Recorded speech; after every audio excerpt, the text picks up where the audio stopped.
Hello and welcome to a new video from CCC 11's round 3. The competition, as far as I know, has ended, so here are the standings, the final standings of round 3.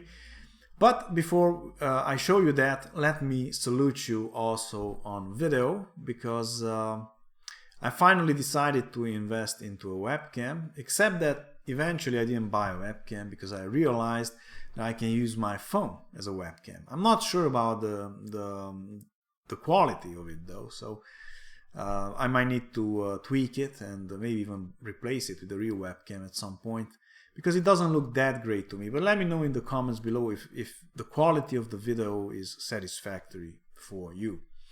So I want to thank you all for supporting me, for watching my videos, for liking and sharing them, for your comments regarding AlphaZero and no castling chess and everything else really.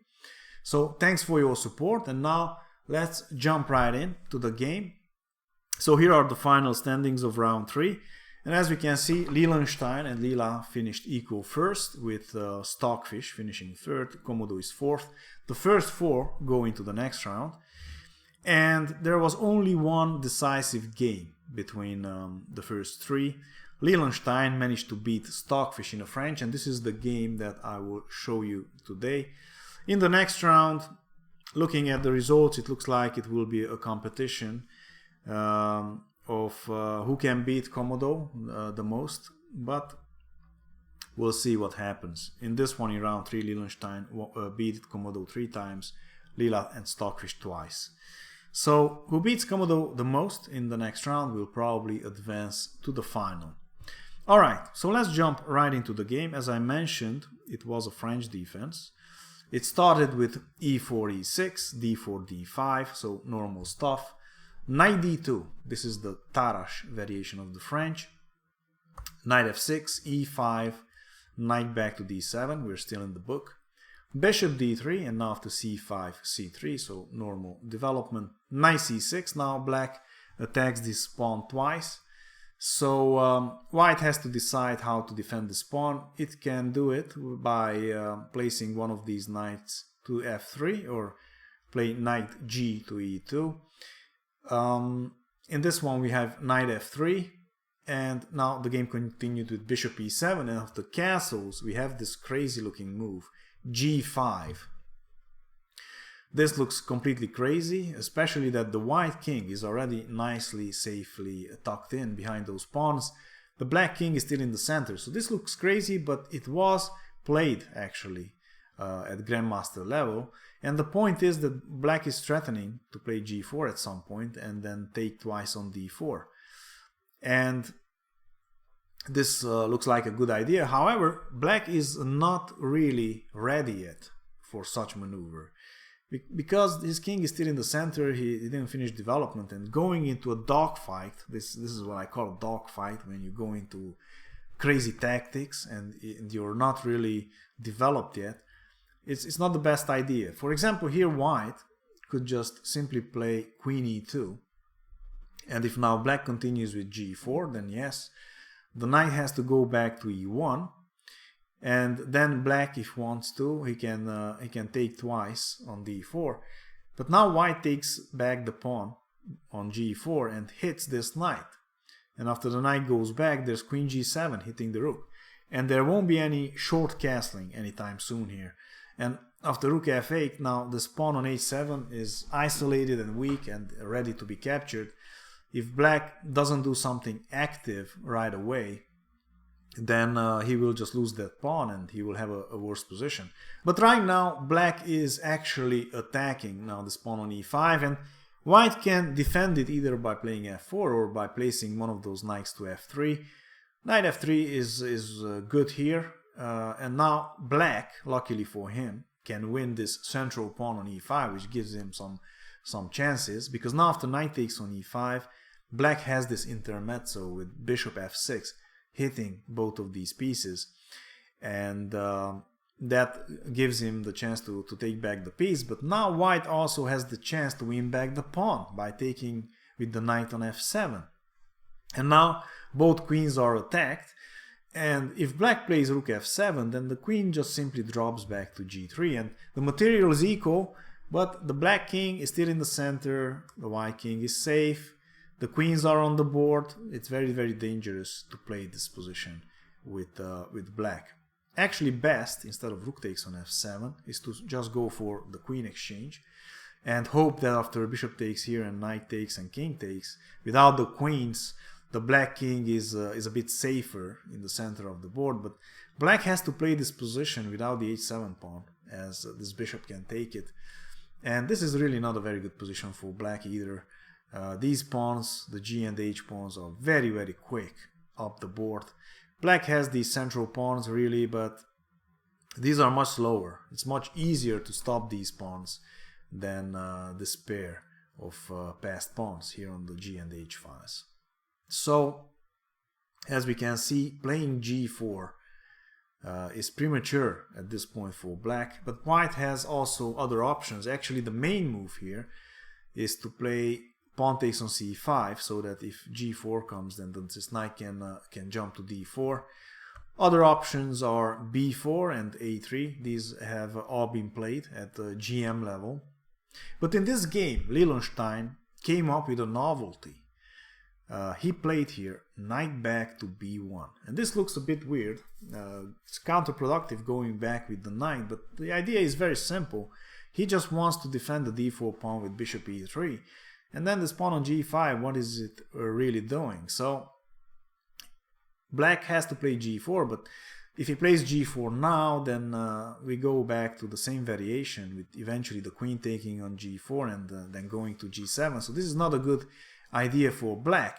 Leelenstein here, after knight back to b1, was expecting actually h5 with the idea to play g4 when this pawn is not hanging on g4. For example, white now defends on e3, and then black has queen b6 attacking b2, and after white's defense, g4 can be played, and now after knight back, this pawn is at least not hanging here, and the black can just play rook g8 and so on. White is still better, but at least this, according to Leelenstein at least, would be a better position than what actually happened in the game. Now in the game, instead of h5, Stockfish went for queen b6 immediately, attacking on b2 and not allowing bishop e3. But now the game enters a tactical phase which doesn't go so well for black, as we'll see. With the queen on b6 now, this pawn on g5 is undefended, so Leelenstein actually took this pawn. And now if the bishop takes here, then after bishop takes, yes, the queen can take on b2, and it looks like this rook is in trouble, or if this knight moves, then black wins more material, but actually that's not true, because white can play here simply queen d2, and taking this rook now is very dangerous because of knight a3, and this queen is trapped. It has to sack herself for two rooks, and that's not so great. And if they exchange the queens, then knight can take on d2. After c takes, knight takes, there's bishop e3, and then f4 defending that pawn, and white has the bishop pair and a better position. So instead of bishop takes on g5 actually, Stockfish took now on d4, and now we have knight back to f3, knight takes on e5, knight takes on e5, knight takes on e5, and now c takes on d4, pretty much forcing here knight takes on d3, queen takes on d3, and at this point Leelenstein is quite happy with his position. He has this very strong central pawn, which kind of blocks black's central pawns. Black has an isolated pawn on h7, a king in the center, has 3 pawn islands. White also has 3 pawn islands, but this pawn is not that weak actually. And Leelenstein is quite happy here, evaluating this position at plus 1.3, while Stockfish says it's only plus 0.6. And here now Stockfish continued with bishop d7, and then we have knight c3, h5, h3, rook c8, and rook b1 preparing to come out with the bishop, so defending b2, h4, rook e1, and now rook h5.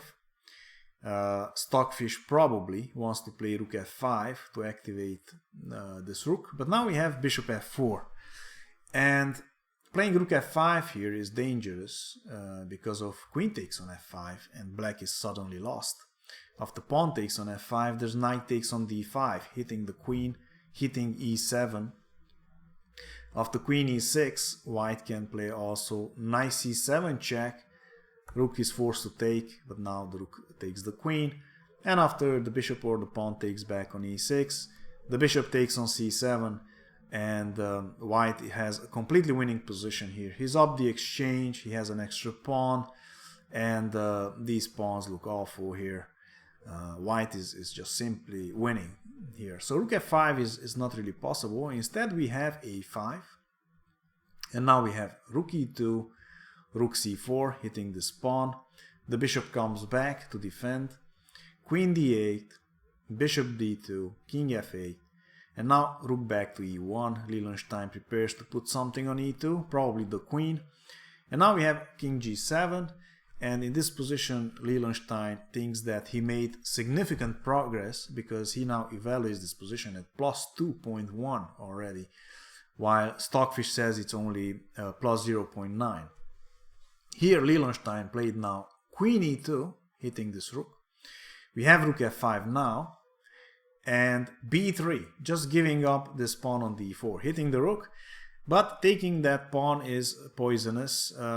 If rook takes there, then rook will be lost, but Stockfish didn't want to go back with the rook or something, so he took on d4, but now we have bishop e3, and the rook doesn't really have squares to go to. As we can see, all these squares are guarded by white or the pawns, and the only square available really is b4. This is what Stockfish played also, but now after a3, still there are squares the rook can go to. What can the rook do now? Well, here Stockfish actually played d4 to hit this bishop, but now we have queen g4 check, king h7, and now pawn takes rook, pawn takes bishop, rook takes on e3, a takes on b4, knight e2, and white has a much better position. He's up the exchange here. We have now queen g8 going for a queen exchange. We have rook d1 though, hitting this bishop. Now taking the queens is not very good because after pawn takes on g4, both of these pieces would be attacked, and rook d5 doesn't work, of course, because of rook takes, pawn takes, and black loses the other bishop. So exchanging the queens yet is not possible. We have bishop e8, but now knight d4 hitting this rook, queen takes, pawn takes, and now rook d5, rook d3, and now Stockfish played bishop c5, to which Leelenstein responded with knight f3, and he thinks that this is already completely winning here for white. He's hitting this pawn, which is hard to defend, and he evaluates this position already at plus 4.5, completely decisive, completely winning. And Stockfish, interestingly, evaluates this at only half a pawn advantage for white, which I find very incredible, as Stockfish is the calculating monster. He never misses anything. How can he miss that this is a winning endgame for white? Which it is, since Leelenstein won it. Very interesting. So here now Stockfish played bishop c6, but at this point he realized that his position is not good. We have rook takes on d5, and after bishop takes on d5, Stockfish realized that he's lost. Here Leelenstein took out now this bishop. We have pawn takes on d5, and now knight takes on h4, and this position looks like much better for white. We have king h6, and now knight back to f3 to prevent this king from approaching the pawns. We have now bishop b6 and king f1, bishop c7, and now g3.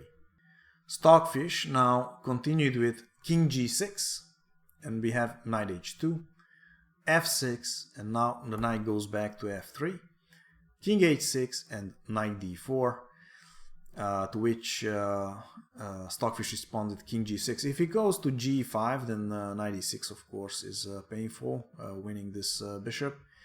So instead we have king g6, but now knight e6, again guarding the g5 square, hitting this bishop, bishop back, king e2, and if now the king chases the knight away by going to f7, then the knight can go to f4, hitting this pawn, which cannot be defended. And if the pawn advances, then of course just king d3, and white picks up this pawn. And if bishop takes here, then just pawn takes on f4, and white has a chance to create a passed pawn here, completely winning here for white. So king f7 is not good. Instead we have bishop e5, and now king f3, f5 now, knight f4 check, and now if the bishop takes this knight, then taking with the pawn is not that great, because after pawn takes and king takes, white would have these double pawns. But instead, instead of pawn takes here, the king can take, maintaining these two pawns. Now if after pawn takes and king takes, white still has these two very strong pawns here, winning the game. So bishop takes on f4 is not good. We have king g5, but now we have knight h3 check. The only way to win, taking this pawn here again doesn't work because bishop takes, and now the pawn has to take, and after king takes, white again has these double pawns here. That would be only a draw. And also after king g5, sorry for that, if the knight takes on d5, then now the pawn can take on g4, and this would be also only equal apparently. So knight h3, after king g5, knight h3 is the only way to win this game. And now Stockfish continued with king g6, and now we have pawn takes on f5, king takes on f5, and now g4 check, and king f6 and king e3, and these pawns now will roll up the board very, very quickly. We have bishop c3, f4, king g6, knight f2, king f6, knight h1, king e6, knight g3, bishop b2, and now king f3, king f6, and now g5, and f5 will be also possible. f5 is taken away by the knight, king g6, and now king g4, preparing f5 here, and there's no way stopping that pawns. We have king f7, knight h1, bishop d4, f5 now, bishop c5, knight g3, bishop f8, and now knight h5, and there's simply g6, g7, g6, f6 threatened here. So we have now d4, trying to distract the white forces, but that pawn is just simply lost. We have knight f4, bishop d6, king f3, d3, and now knight takes on d3. This just only won a little time for black, but the outcome of the game is not changed at all. Bishop c7, and now knight takes on b4. White is just mopping up at this point. Bishop e5, knight d5, bishop d4, b4, bishop b2, b5, king g7, knight f4, king g8, knight e6, going for probably for the b7 pawn, king f7, knight c5. Here b6 could be played, but instead we have bishop g7, f6, bishop f8, and now finally knight takes on b7, king g6, and in this position probably any human would play here king g4 to stop these the king taking the pawn, and then just help with the knight this pawn forward. But instead Leelenstein played king e4 here. While black picks up these pawns, the king gets in decisively in the position. We have now king takes on g5, f7, king f6, and now king d5. King takes on f7, but now knight d6 check, king e7, and king c6. And there's no way to stop the pawn. King d8 doesn't help, just b6. And these squares are guarded. b7, b8 is coming. If the bishop takes, then this is a winning pawn endgame. King c8, king c6, king b8, and now b7. And this is just a simple win here for white. So instead of king d8, actually, we have king e6, knight e8 now, bishop h6, and now b6. Leelenstein, as Leela used to do, made everything a bit harder, but this is still winning. This could have been over already. We have now bishop e3 and b7, and now bishop a7 guarding the queening square. So now white has to work to drive this bishop away from here, but also to make sure the bishop is not attacking the queening square on b8. We have now king c7, king e5, knight d6, and now after king d5, knight b5, hitting the bishop. So step 1 is achieved. The bishop has to leave. But now queening would be premature, of course, because of this check, and that would be only a draw. So we have king d7, but now the bishop again guards the queening square, but we have now knight c7 blocking the visibility to the queening square, and now white simply promotes, and that is it. Queen b1 check, queen d1, another check, and now white wins the bishop.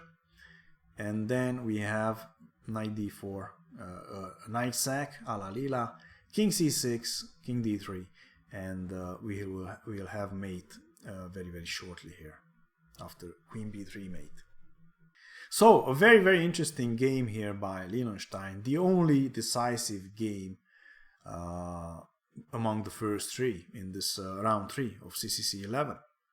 In the end, I would like to thank to everyone else who donated to my channel, René, Adolf, and also visit the store and check out 2 of my other videos on the right.